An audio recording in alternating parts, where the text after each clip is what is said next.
A saúde mental hoje nos preocupa talvez mais do que em muitos momentos da história.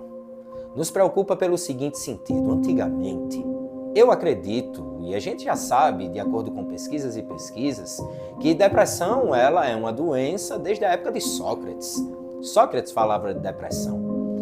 E a depressão ela não é uma doença nova, mas hoje, ao que nos parece, a depressão ela tem dado um pouco mais de trabalho do que em qualquer outro momento da história. Talvez pela série de informações que a gente precisa conviver hoje.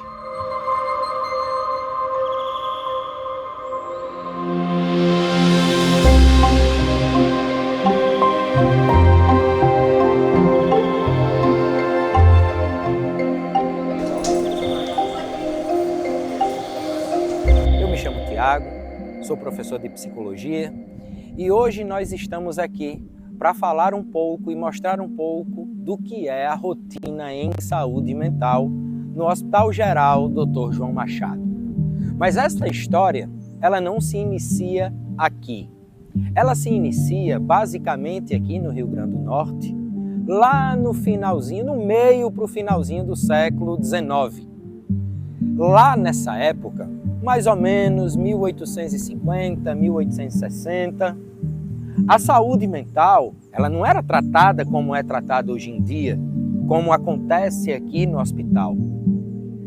Vamos imaginar a seguinte cena, que logo no início, as pessoas consideradas ou chamadas de loucas, elas recebiam um outro tipo de tratamento.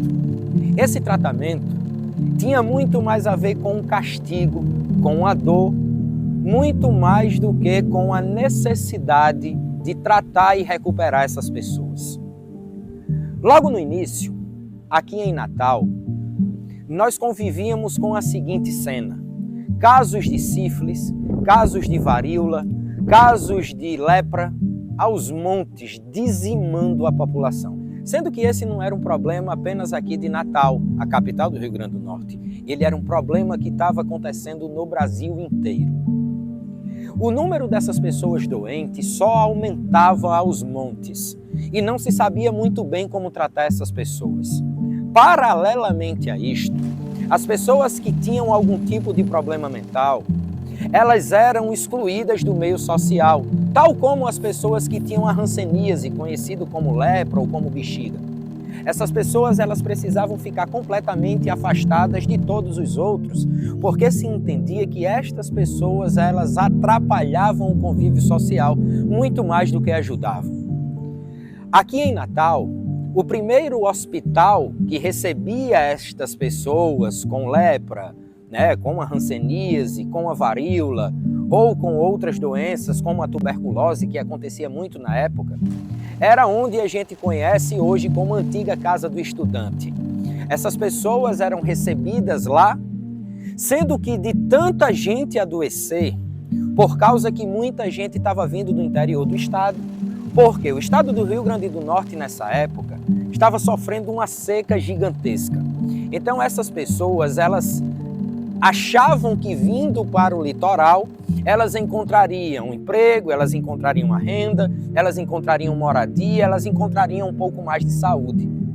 E isso só superlotava a unidade de saúde que já tinha aqui em Natal. Com pouco tempo depois, foi criado um lugar chamado Lazareto, que logo no início não tinha esse nome. Esse Lazareto, ele fica ali no que hoje a gente conhece como Centro de Especialidades do Alecrim, pouco depois do Cemitério do Alecrim. Por quê? Porque era um lugar distante, então essa construção, que na época uma construção imponente, era para receber os pacientes com hanseníase, ou o que eram chamados na época de leprosos. Sendo que esse número de pessoas doentes era tão grande, era tão intenso, que estas pessoas eram distribuídas para tantos outros lugares e para lá não. Então quem começa a ir para lá? Principalmente pessoas em situação de rua e os ditos ou conhecidos como os doentes mentais ou loucos. E eles super encheram esse lugar. Então o lugar que tinha sido criado o Lazareto da Caridade ou Lazareto da Piedade de Natal, como ficou conhecido na época, começa a guardar este público, essa quantidade gigantesca de pessoas que não eram aceitas nos outros lugares. E tem uma coisa em mente: essas pessoas que tinham problemas mentais, quando tinham e moravam com alguém de uma família rica, elas ficavam em uma casinha distante, e a família rica construía um espaço lá na residência que era destinado a essas pessoas, sendo que a grande maioria eram pessoas pobres. Então elas iam ficar em situação de rua, ficavam perambulando pelas ruas de Natal, e na época foi delegado ao chefe de polícia que recolhesse todas essas pessoas da capital de Natal e basicamente despejassem nesse lugar. Então elas, como estavam desorientadas, muitas vezes o tratamento Brasil afora era dado com algema, era dado com choque, era dado com surra, privação de liberdade por um crime que nunca tinham cometido. O crime deles, basicamente, era a doença que os oprimiam. E isso ficou tão intenso nesta unidade pública de saúde que eles começaram a direcionar estes pacientes para as prisões aqui da cidade.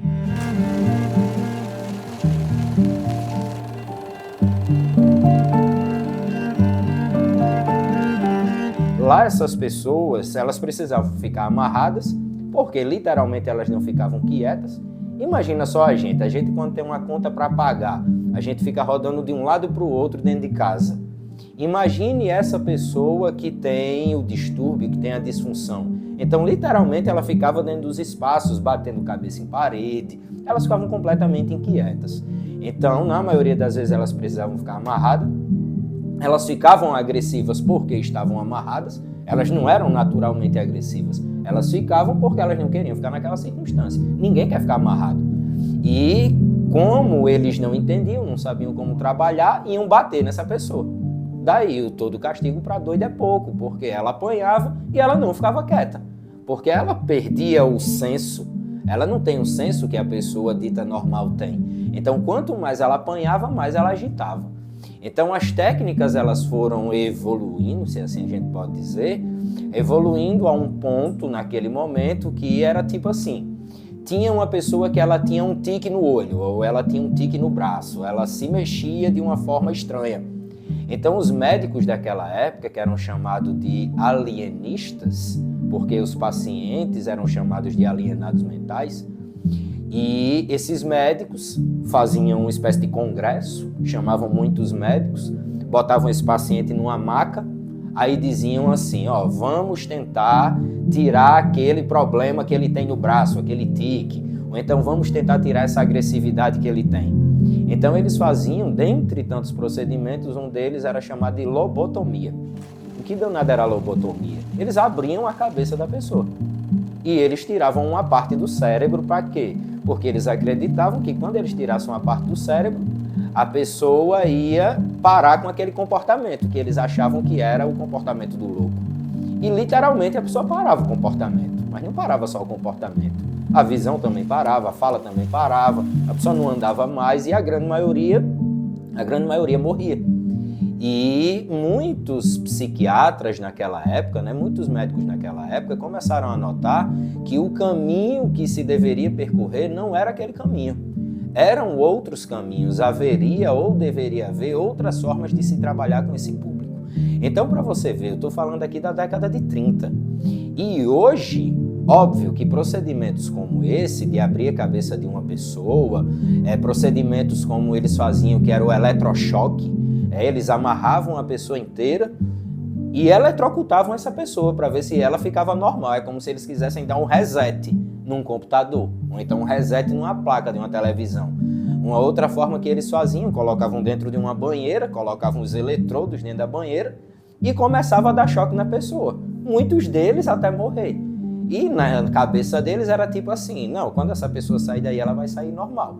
O que pra gente hoje parece absurdo, estranho, naquela época era uma coisa normal.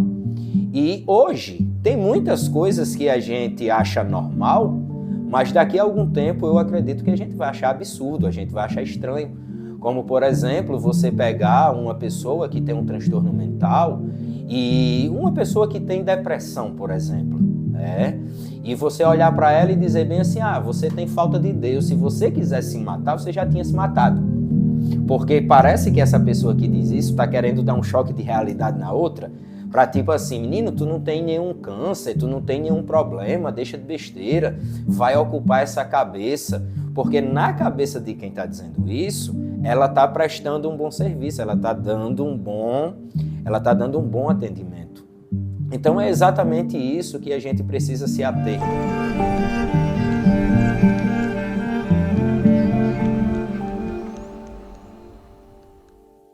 Aqui, por exemplo, a presença dessas grades. Esse hospital ele é da década de 50 para 60 e havia a necessidade, como as pessoas que eram internadas em hospitais psiquiátricos, em hospitais de loucos, como assim que era chamado, eram pessoas que elas eram excluídas do meio social.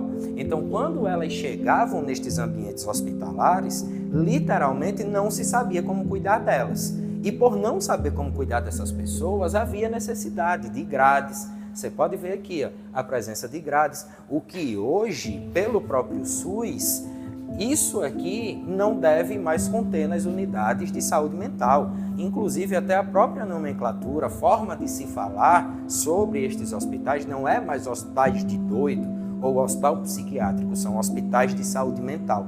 Por quê? Porque hoje o que se estimula é a retirada das grades.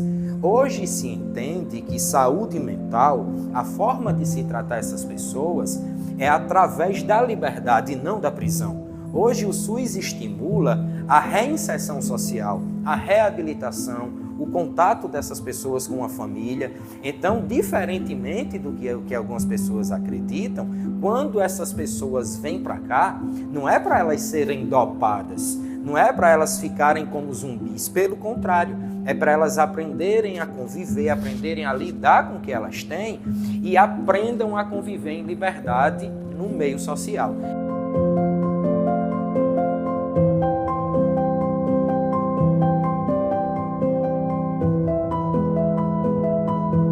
Ele é um menino especial, já vem em tratamento já desde os 6 anos e ele tem esquizofrenia, tem transtorno de conduta, transtorno emocional, TDAH e um possível autismo leve que está sendo investigado ainda. Sim, com 3 anos, 4 anos, eu comecei a observar que ele não gostava de ficar assim em ambiente que tem muita gente, ele ficava muito nervoso com barulho.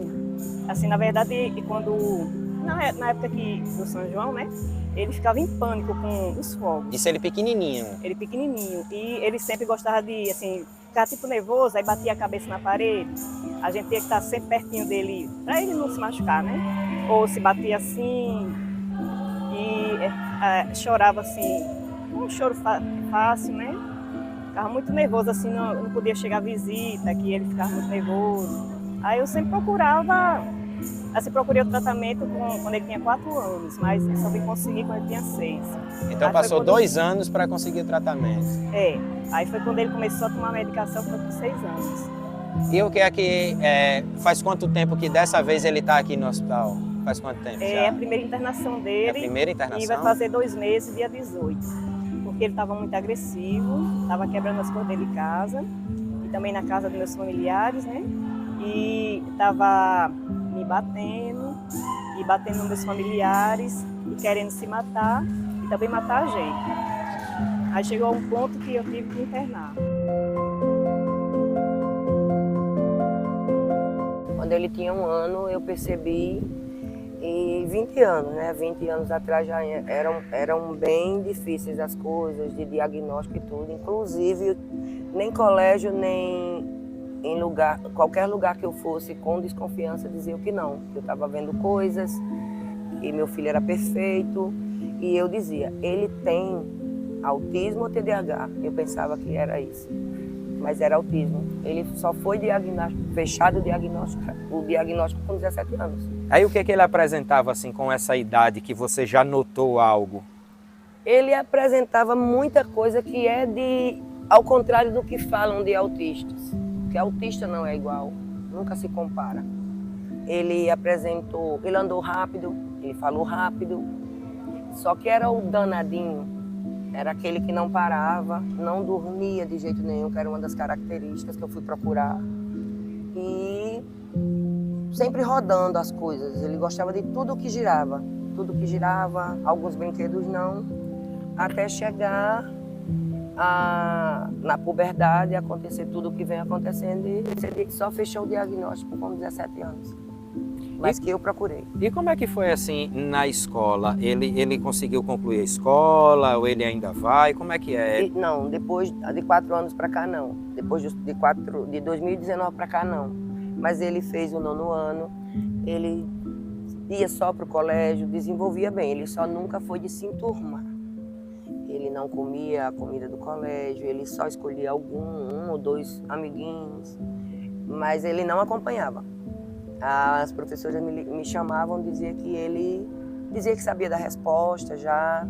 Ele não acompanhava, qualquer coisa tirava a atenção dele, ele não acompanhava. Mas aprendeu a ler muito cedo, no 2º ano já sabia ler. E ele sempre foi assim, muito inteligente, até hoje faz tudo, fala muito bem.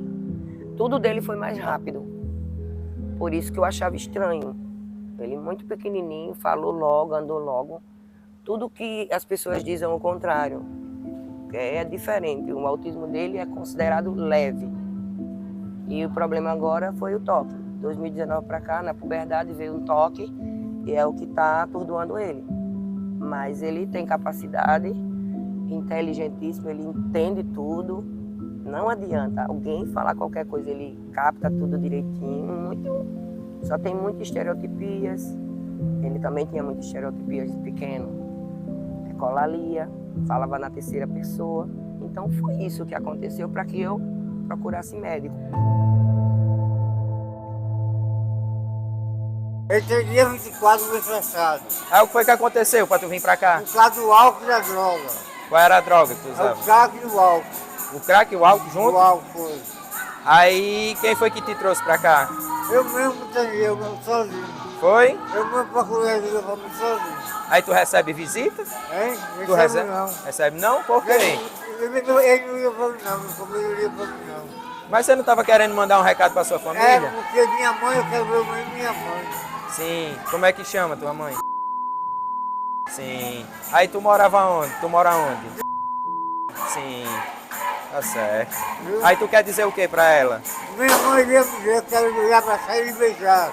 Como 10 anos que eu não lhe vi. Eu quero beijar e abraçar. Como 10 anos que eu não quero ver ela, quero me visitar.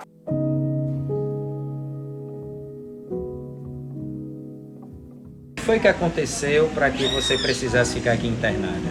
Eu tive um aborrecimento em casa, tive uma confusão com minha irmã. Aí eu fui e tomei uns remédios, os meus remédios de tratamento, tomei todos. Já tinha acontecido outras tentativas de suicídio, mas de ser internada não. Só essa vez, porque eu entrei em coma induzido. Aí eles disseram que não tinha como mandar para casa, tinha que internar.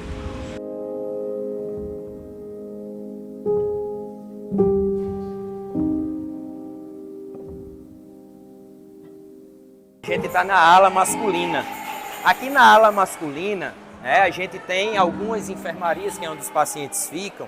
E para vocês terem uma ideia, hoje, nisso que eu venho sempre batendo na tecla, o SUS fala sobre isso, nesse modelo de humanização, é exatamente isso que a gente chama de humanização. É quando os pacientes eles podem cantar, eles podem brincar, eles têm as atividades lúdicas, que são atividades lúdicas e terapêuticas. É o que a gente pode chamar de terapia ocupacional. Os pacientes, diferente do que a gente conhece de muitos outros hospitais, os pacientes eles ficam transitando aqui nas enfermarias. Nesse momento eles estão com os alunos do curso técnico de enfermagem, do grau técnico, e eles estão todos ali. Aqui também tem alguns familiares, você pode ver, tem alguns familiares que ficam passando. Alguns deles optam por ficar aqui com os seus familiares. Por quê? Porque como eles são do interior do estado, geralmente, isso desde o início, desde o início da saúde mental aqui no Rio Grande do Norte, então quando essas pessoas com algum tipo de problema vêm do interior para cá, a família que precisa ter esse contato que é estimulado, que se entende como sendo a melhora desse familiar, então eles inclusive também ficam aqui dentro do hospital.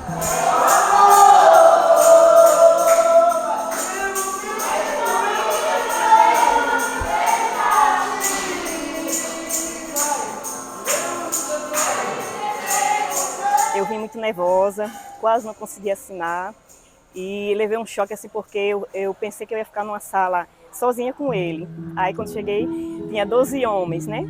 Eu levei um choque assim logo quando cheguei. Só que depois eu vi que é como se fosse uma família. Todo mundo ajuda todo mundo. E os doutores, todo mundo, os enfermeiros, todo mundo é muito bem legal, ajuda todo mundo, se preocupa. Eu gostei muito, eu me arrependi de não ter trazido ele antes, porque não teria chegado a esse ponto.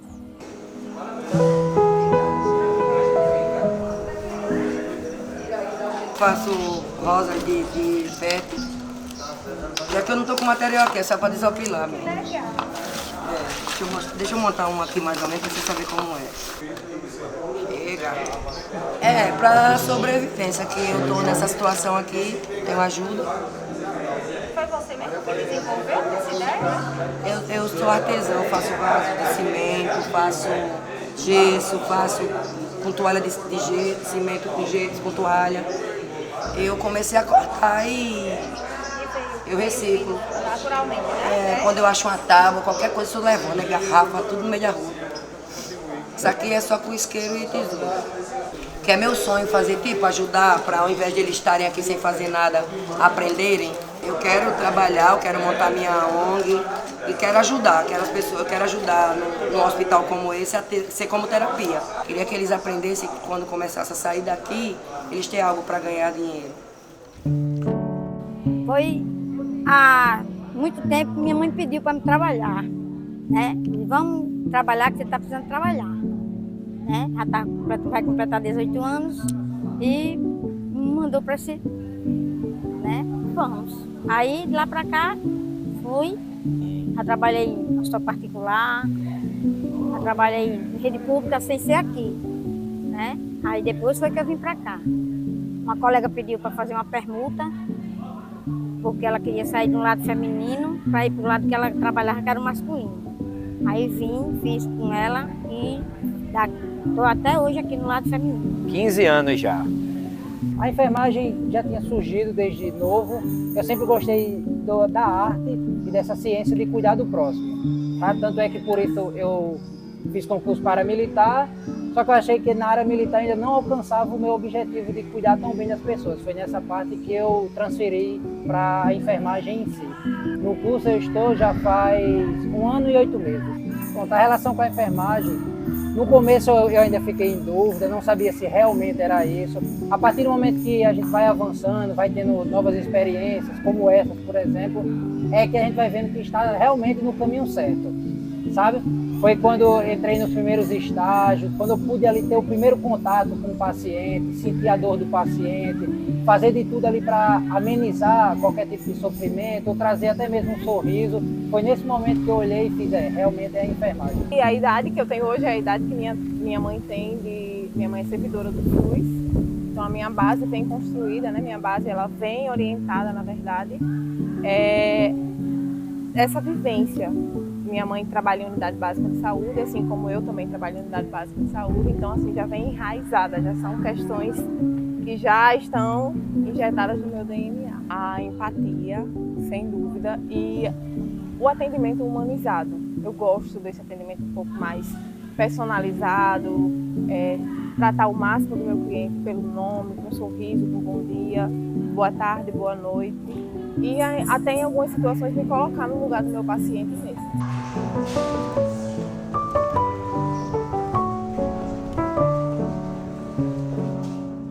Como elas chegam, elas em surto, muito surtada mesmo. E na medida que elas vão melhorando, quando elas saem do surto, é totalmente outra pessoa. Então você vai acompanhando essa melhora dela. E como pessoa, como é que isso te alegra? O que é que você sente? É muito, como é que diz? É muito gratificante. É muito emocionante. Você vê aquela pessoa chegar de um jeito e sair muito melhorada, é muito bom, muito bom.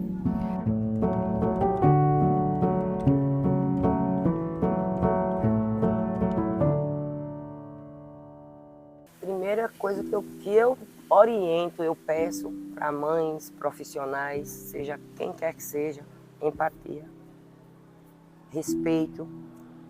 Eu acredito que um hospital psiquiátrico, uma UPA, seja lá onde for, eles têm que ter pelo menos, se não sabe, pergunta. É muito mais bonito um profissional perguntar a uma família ou uma mãe sobre aquele paciente que está chegando ali, ou ele julgar, bater, agredir verbalmente e até com agressão física e achar que a gente não cria direito, que é falta de educação, que é mal criado, que é mimado, e não é. A gente vive uma batalha, a gente está mais doente do que eles, a gente sofre mais que eles, mas a gente batalha. E eu sou a mãe leoa, eu vou até o fim. O que eu peço é que eles tenham capacitismo, deve aparecer um curso, algo que eles aprendam que no mundo não só tem esquizofrênico, não só tem bipolar, não só tem borderline, existem muitos autistas. E agora em 2023 é que está as causas maiores, tudo acontecendo em prol deles, e eu espero que tenha. As equipes de saúde, infelizmente, em boa parte delas, não estão habituadas a receber essas pessoas. Talvez por falta de treinamento em algumas vezes, às vezes por falta de paciência, por falta de estrutura também, pode ser um dos motivos, mas também tem a questão de que o próprio profissional também passa por problemas. A gente viu aí já inúmeros casos de pessoas que atritavam com o paciente. Porque imagina só você está vendendo alguma coisa na rua e a pessoa olha para você e diz assim: o seu produto é ruim. Óbvio que você não acredita que seu produto é ruim, você vai se chatear com essa pessoa. E quando você está numa unidade de saúde que chega esse paciente, primeiro que ele não consegue, em sua boa parte, ele não consegue acreditar que ele precisa estar ali.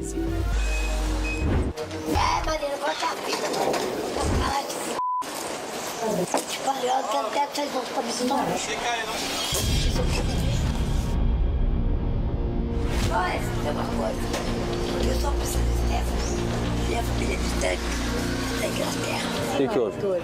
Nós fomos chamados pela polícia, ela estava correndo na rua, jogou pedra no pessoal que estava no restaurante, uma corrente na mão, ameaçou bater nas pessoas, não deu nome, nada. Ué, também.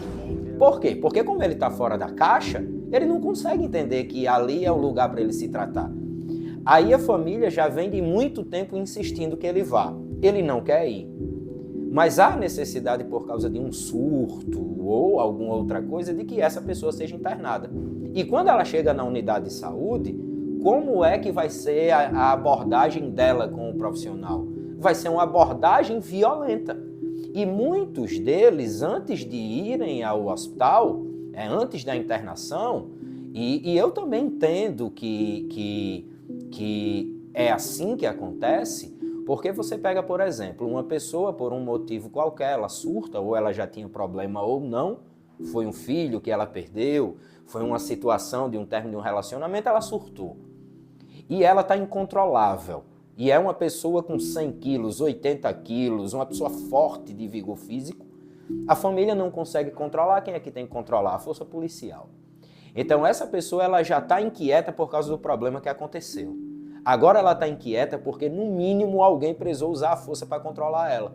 E quando ela chega na unidade hospitalar, ela meio que vai usar a mesma força que usaram para contê-la contra o profissional.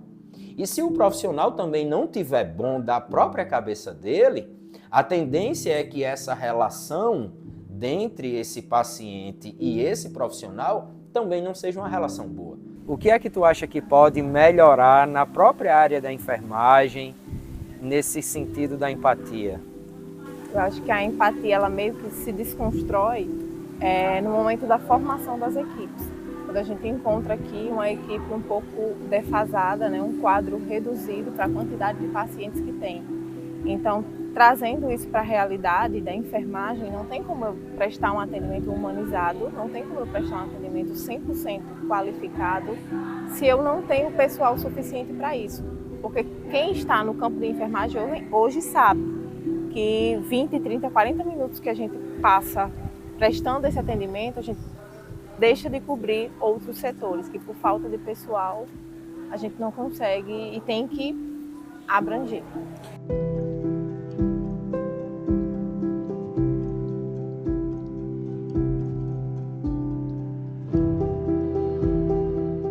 Eu consigo problematizar, talvez esse seja o momento e o espaço, eu consigo problematizar que a psiquiatria, ela sofreu evoluções significativas, foram muito boas. Mas se você pegar aqui em Natal, no início desse século, você pega hospitais que foram os hospitais pioneiros nos cuidados e tratamento de saúde mental, a psiquiatria, ela foi quem conseguiu aperfeiçoar os atendimentos a essas pessoas em sofrimento, mas a gente ainda vive um grande dilema, porque eu consigo perceber, eu já ouvi muitas vezes alunos, conhecidos, pessoas, sei lá, do cotidiano, que dizem que tomam a medicação, sei lá, há 5, 2, 10 anos, e eu sempre pergunto, essa medicação está servindo? Porque como é que alguém toma uma medicação há tanto tempo e continua sentindo a mesma coisa? Não seria a lógica tentar mudar a intervenção que está sendo feita? É um questionamento, isso não é uma afirmação, é uma pergunta que eu tenho. Então, a gente hoje consegue entender que os mecanismos de tratamento, eles óbvio que compreendem a medicação, a necessidade da medicação, mas eles também compreendem outras coisas, talvez até mais simples e eficazes do que a própria medicação, como uma volta na praia. Uma volta na praia às 6 horas da manhã, às 6 horas da manhã produz endorfina, produz vitaminas que são essenciais ao bom funcionamento cerebral. Se você pega técnicas terapêuticas, como por exemplo, cuidar de plantas e aguá-las às 6h30 da manhã, são tão terapêuticas do que, ou até mais terapêuticas do que muitos dos medicamentos que eu conheço. Eu costumo entender que muitos dos medicamentos, eles aprisionam muito mais do que libertam. Talvez libertar alguém é proporcionar a essa pessoa uma autonomia, de que ela precise de recursos do cotidiano dela, como por exemplo, sorrir para um colega que ela já tem, conversar com um parente que já é dela, muito mais do que o implemento de determinados mecanismos que deixam essa pessoa entorpecida. Então, muitas vezes, essa pessoa acha que ela está com um problema controlado e ela não está. Por quê? Porque, em muitos dos casos, a medicação só faz entorpecer, ela fica fora, ela fica quieta porque tem algo ali virtualmente controlando ela. Então, querendo ou não, não parece que essa pessoa está totalmente curada. Mas aí a gente tem um outro problema, porque hoje as pessoas elas não querem se curar, elas querem ser curadas, elas não querem se tratar. Elas querem serem tratadas. E uma coisa que a saúde precisa entender, e o próprio SUS já tem políticas de trabalho e atuação nesse sentido, é que essa emancipação ela precisa começar com o próprio entendimento do indivíduo. Ele entende a necessidade que precisa do tratamento e ele também entende que o tratamento, por vezes, é muito mais simples.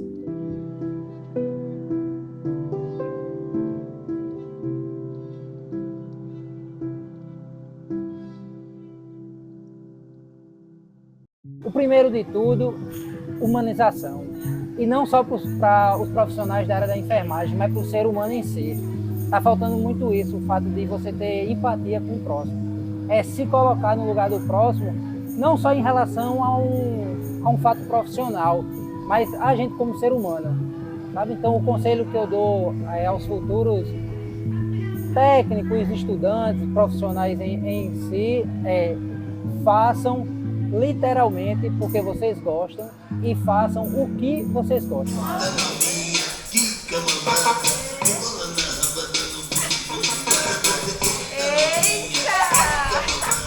Você acha que elas mudariam de opinião depois que vissem o trabalho de vocês? Eu creio que sim.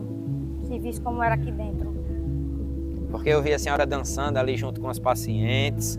Parece que para a senhora também é uma terapia. Não sei. A senhora já sentiu isso? Uma terapia? Com certeza. Com essa experiência, né, fica cada vez mais claro para mim que sim, é possível trabalhar isso nessa nova geração, nessa galera que está chegando agora, essa galera que está em período de formação, mas eu vejo muito que é através do meu exemplo, através da forma como eu me comporto enquanto enfermeira, mediante a minha equipe, mediante os meus alunos, eu consigo triplicar isso aí. Então já chamei alguns, já observei que realmente alguns meninos eles têm um pouco ali de receio e outros não, é como se realmente já estivessem entregues, já estão surfando na onda. É diferente quando a gente vem para o ser humano, que a gente sente, a gente traz a energia, a gente sente a energia deles, a gente faz a nossa humanização, tudo isso é bastante importante. A gente bota para o paciente o que a gente queria ser, como a gente queria ser recebido, como a gente quer ser como paciente, a gente tem que ser como profissional.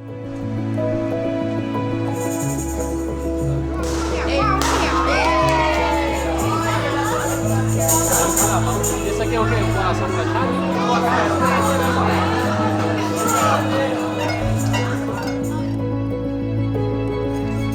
Vamos ver o que é.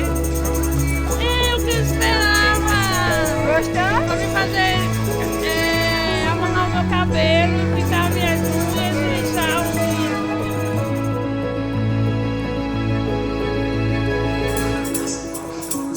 Amor, amo você.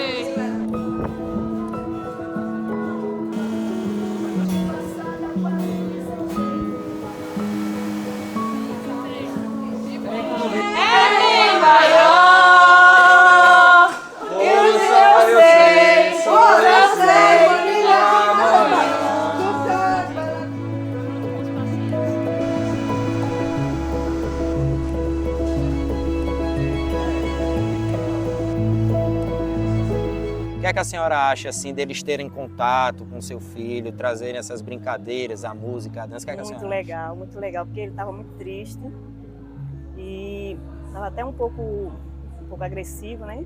Mas eu estou vendo que ele já está bem animado, já se acalmou. Também tem outro menino autista na sala que eu estou, que estou vendo que ele está bem animado. Ele estava quase querendo entrar numa crise, né? Mas ele melhorou bastante, é muito, muito legal. Parabéns para vocês.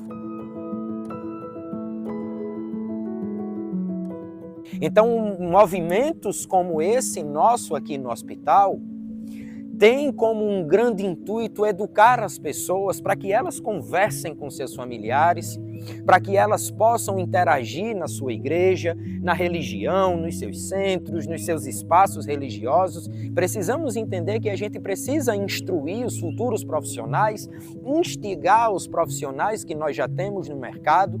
Por quê? Porque esses índices eles precisam baixar, esses índices eles precisam acabar. Esse é o nosso grande intuito, essa é a nossa grande ideia.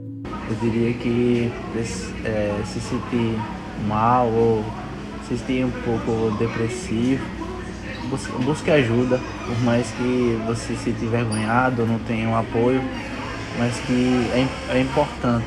E se você tiver o apoio da sua família, melhor ainda.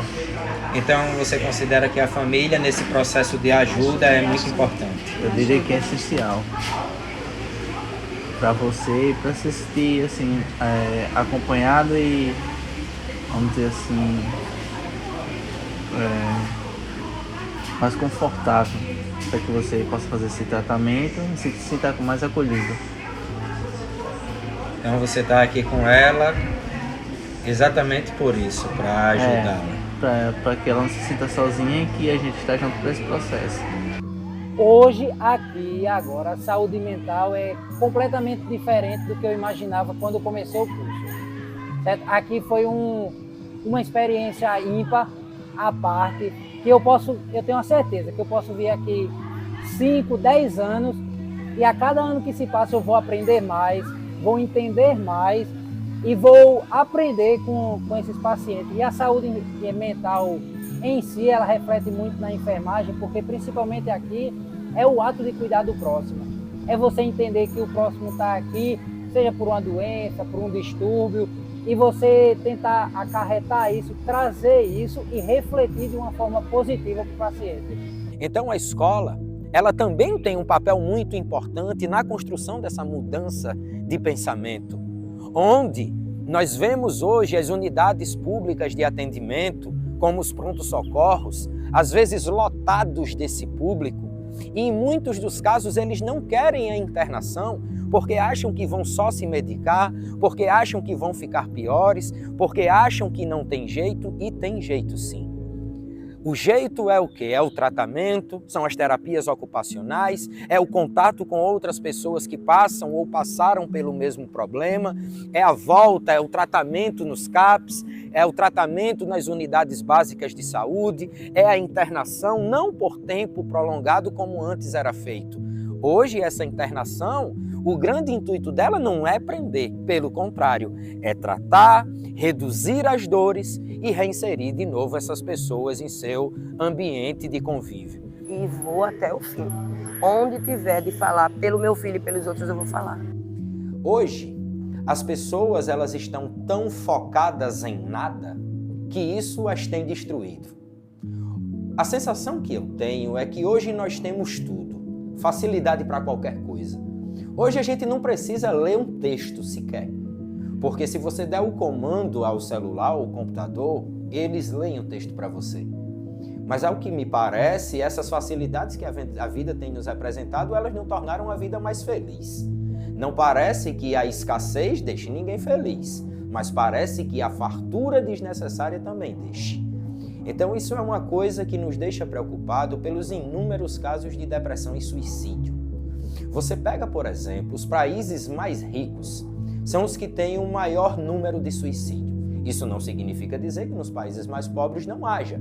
Há, talvez por motivos diferentes. Eu já perdi colegas, já perdi alunos, já perdi pessoas próximas e sempre fica o questionamento sobre os mecanismos que elas usam, porque talvez as pessoas que estejam nos assistindo não saibam que mulher se suicida diferente de homem. Isso é interessante. Dificilmente mulheres atiram contra o próprio rosto, homens com mais frequência. Homens usam mecanismos mais letais. E a gente tem uma gíria popular que diz que é estragar o velório.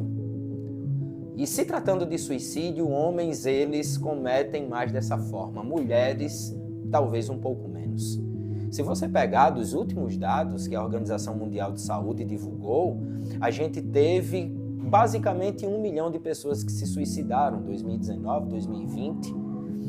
Isso em 2019, em 2020, 2021, 22, 23 da mesma forma. Só essa semana eu já conheço 3 pessoas próximas a mim essa semana, e a gente não terminou a semana ainda. E eu fico me perguntando o porquê. Talvez a gente precise de outras mecânicas de atuação. E essas mecânicas de atuação devem ser muito mais no sentido de ouvir as pessoas muito mais do que falar. Mas é ouvir de uma forma que a gente consiga entendê-las. Porque se você for parar para conversar com qualquer pessoa, ou basicamente a maioria, é tipo assim, eu tô com a dor no braço, e tu já viu alguém com a dor no braço assim? A pessoa, eu também tô. Ela nem para se perguntar, ou para te perguntar, quando foi que tua dor começou.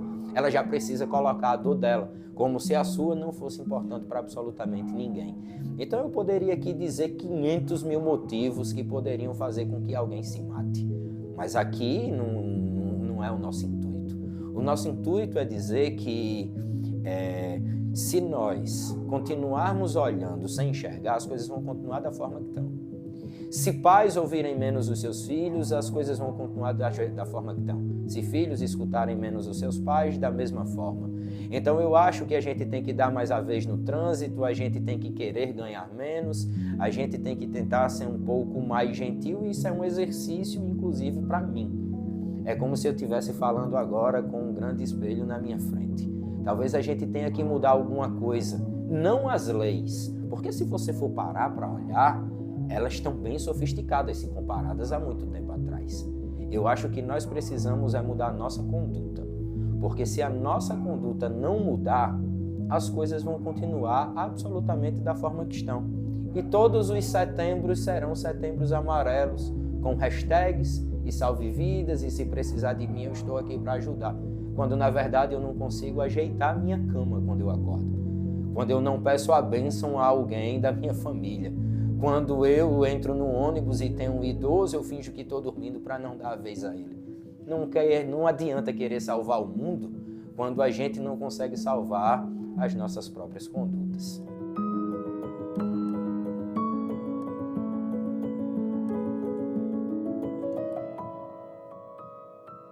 Então a minha grande orientação é que ações e movimentos como esse, eles não fiquem apenas no setembro, como se apenas no setembro amarelo as pessoas sentissem depressão, sentissem angústia, tivessem ataques de pânico ou tentassem a autolesão. Isso acontece todos os dias, o tempo todo, em todos os lugares. Então o setembro amarelo, ele também tem que ser o janeiro amarelo, o fevereiro amarelo, o dezembro amarelo, na nossa casa. Não apenas a cor como uma representatividade, mas a ação como uma prática efetiva da mudança de um pensamento, de que a gente possa escutar os nossos filhos, possa escutar os nossos parentes, no geral os nossos amigos, para que isso não nos pegue de surpresa no futuro. A gente deve ter esse entendimento na escola onde a gente está estudando, no trabalho onde a gente está todos os dias, com quem dorme com a gente, com quem não dorme, na rua, em todos os lugares. Porque infelizmente esse problema ele acontece dos maiores níveis sociais aos menores níveis sociais. Ele não escolhe classe, ele não escolhe cor, ele não escolhe religião. Então nós precisamos sim tirar estas nossas ideias da cabeça e transformá-las em prática. Então, esta prática é menos palavras e mais ações. E é por isso que a gente está aqui. Um grande abraço para vocês e que o Setembro Amarelo e que a prevenção do suicídio e que o combate à prevenção se dê todos os dias da nossa vida, dentro da gente, em todos os espaços que a gente tiver. Um grande abraço. Que o cuidado e a empatia não fiquem só no mês de setembro, mas em todos os meses da nossa vida, porque o amor, ele constrói.